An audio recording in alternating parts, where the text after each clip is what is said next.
Back last year, Sony was talking about how they were looking at the possibility of opening up early access games to PS4 customers. And it appears that they have reached their final decision because beginning next week, they're going to be offering up their very first game called Dungeon Defenders 2. Now, this game is going to be a free-to-play game once it's complete.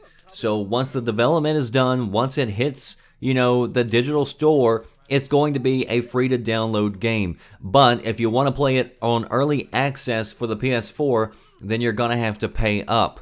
So if you're unaware, these early access games are games that are still being developed. They're in alpha or beta state. So the games aren't complete. They're still being created. You may get a buggy game. You may get a game that doesn't save your progress. All sorts of things that, can happen in a beta or alpha can happen.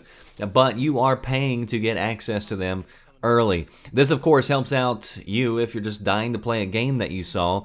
And it also helps out devs because they get to generate revenue and also get feedback during the development of the game. So early access has been popularized through Steam's early access program. They've been doing that for a while. Back at E3, Microsoft announced that they're going to be jumping on board and offering up early access. And currently, you can go ahead and partake in several games on the Xbox One in early access. You've got Elite Dangerous and a few others.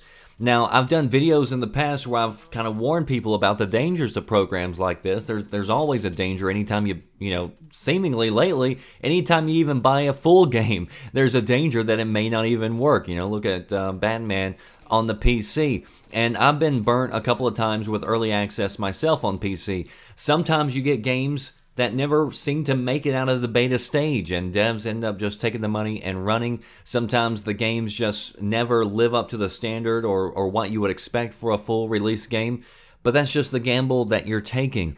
So with Sony and Microsoft, they have mentioned that they're going to try to make it so that only projects that they feel aren't going to burn their customers, aren't going to screw them over, are going to be the projects that they allow in to this section.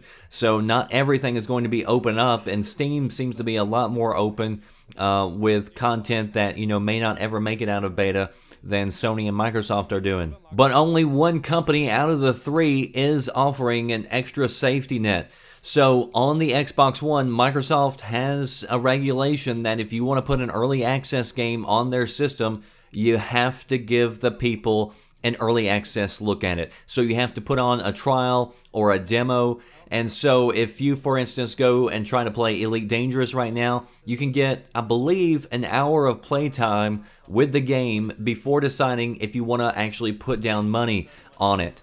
As for Dungeon Defenders 2 on the PS4 next week, in order to get early access to the game, you'll need to buy one of the 3 currency bundles, which are currently priced at $15, $25, or $75. Now, Sony does mention that in the future, again, the game is going to be completely free and supported by, quote, ethical microtransactions.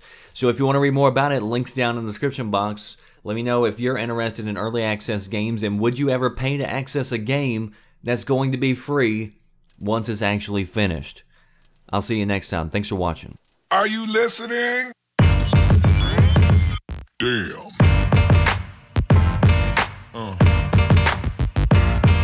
Yeah.